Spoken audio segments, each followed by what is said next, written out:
dengan Fakultas Ilmu Tarbiyah dan Keguruan, Prodi Pendidikan Agama Islam. Nah, di sini kita akan belajar bersama mengenai sejarah ejaan bahasa Indonesia.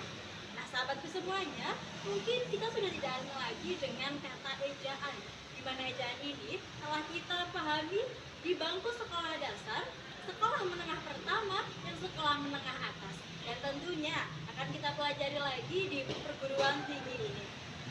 Teman-temanku semuanya, ejaan tidak serta-merta ada begitu saja.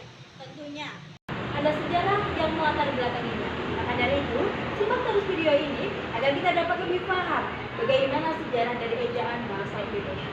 Terima kasih. Jadi apa itu ejaan? Ejaan adalah kaidah yang menggambarkan antara bunyi bahasa dan kalimat dalam sebuah tulisan, juga penggunaan tanda baca. Nah, ejaan sebenarnya sudah ada sebelum bahasa Indonesia diresmikan menjadi bahasa persatuan. Lantas, kapan bahasa Indonesia diresmikan? Ya, pada tanggal 28 Oktober 1928 bersamaan dengan Sumpah Pemuda diikrarkan. Selanjutnya adalah fungsi ejaan. Jadi apa fungsi ejaan? Ejaan berfungsi untuk mengatur tata cara penulisan bahasa Indonesia dengan kaidah-kaidah tertentu seperti penggunaan huruf, tanda baca, dan penulisan kata. Ejaan sendiri memiliki beberapa fungsi, di antaranya adalah membakukan tata bahasa, kosakata, dan istilah, menyaring unsur bahasa asing agar tidak menghilangkan makna aslinya, serta mengatur penggunaan bahasa dan peraturan berbahasa Indonesia. Sahabat bahasa sekalian, perlu kita ketahui bahwa bahasa Indonesia memiliki aturan yang dinamis, yaitu mengikuti perkembangan zaman dan juga masyarakat. Sama halnya dengan ejaan bahasa Indonesia yang mengalami perubahan dari tahun 1901 sampai sekarang ini. Adapun ejaan bahasa Indonesia yang pertama kali kita kenal adalah ejaan Van Ovation. Ejaan ini dirancang oleh Charles Adrian Van Ovation pada tahun 1901. Kemudian bergeser pada tahun 1947 yang biasa disebut dengan ejaan Swandi. Ejaan ini dibuat oleh suatu tim yang dipimpin oleh Mr. Swandi pada tanggal 19 Maret 1947. Dan karena ada dinamika perubahan zaman, masyarakat dan penuturnya, di tahun 1972 itu muncullah ejaan bahasa Indonesia yang disempurnakan, atau biasa disebut EJD. Jadi sahabatku sekalian, langsung saja kita bahas apa itu ejaan Van Ovation. Ejaan Van Ovation adalah ejaan bahasa Indonesia yang menggunakan huruf Latin dan bunyi yang mirip dengan tuturan Belanda. Ejaan ini disusun oleh Charles Van Ovation pada tahun 1896 dan diresmikan oleh pemerintah kolonial pada tahun 1901. Ejaan ini digunakan selama 46 tahun sebelum diganti dengan ejaan Swandi pada tahun 1947. Nah, tentunya dalam penyusunan ejaan ini, Charles Adrian Van Ovation tidak hanya sendirian. Beliau dibantu oleh dua orang pakar bahasa Melayu, yaitu Engku Nawawi Sultan Makmur dan Muhammad Taib Sultan Ibrahim.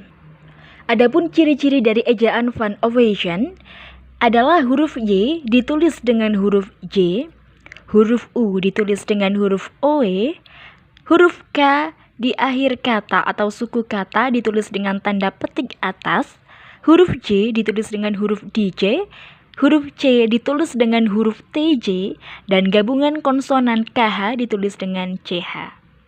Dan yang selanjutnya adalah ejaan Swandi. Nah, ejaan Swandi ini menggantikan ejaan Van Ovation pada masa kemerdekaan. Ejaan ini disebut ejaan Republik karena terbentuk berdekatan dengan Hari Proklamasi. Adapun beberapa ciri-ciri dari ejaan Swandi adalah huruf OE diganti dengan U pada kata-kata seperti guru, itu, umur, dan sebagainya.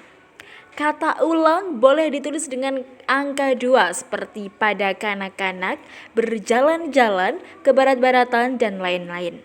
Awalan di dan kata depan di, keduanya ditulis serangkai dengan kata yang mendampinginya, serta tanda apostrof dihapuskan atau diganti menjadi huruf K. pada ejaan yang selanjutnya, yaitu ejaan yang disempurnakan. EYD mengalami beberapa kali perubahan, di antaranya pada tahun 1987, EYD diubah menjadi Pedoman Umum EYD edisi 2, pada tahun 2009, EYD diubah menjadi Pedoman Umum EYD edisi 3, dan pada tahun 2015, EYD diubah menjadi Pedoman Umum Ejaan Bahasa Indonesia edisi 4. Adapun ciri-ciri dari ejaan yang disempurnakan atau EYD adalah gabungan konsonan DJ menjadi J, gabungan konsonan TJ menjadi C, kegunaan konsonan NJ menjadi NY, gabungan konsonan SJ menjadi SY, gabungan konsonan SC menjadi AK, dan konsonan J menjadi Y, serta peresmian huruf F, V, X, dan Z dalam bahasa Indonesia, dan pengaturan unsur bahasa serapan, tanda baca, pemakaian kata, dan pelafalan huruf E. Dan yang terakhir adalah Pedoman Umum Ejaan Bahasa Indonesia. Dikutip dari laman UMKO, pada tanggal 26 November 2015, Pedoman Umum Ejaan Bahasa Indonesia resmi menggantikan EYD yang sudah berlaku sejak tahun 1972. Penggantian ini dilakukan dengan adanya kemajuan teknologi seiring dengan perkembangan zaman. Selain itu, dengan penggantian tersebut diharapkan mampu memantapkan fungsi dari bahasa Indonesia itu sendiri. Ciri-ciri dari Pedoman Umum Ejaan Bahasa Indonesia adalah pemberlakuan huruf diftong AI, AU, EI, dan OI, pembagian lafal E menjadi 3, aturan penulisan cetak tebal sebagai penegasan tulisan miring dalam bagian karangan, yaitu judul, bab, dan subbab, pemakaian huruf kapital untuk nama julukan, serta pemakaian tanda elipsis untuk kalimat yang tidak selesai dalam dialog tertentu. Inilah perbedaan dari keempat ejaan tersebut.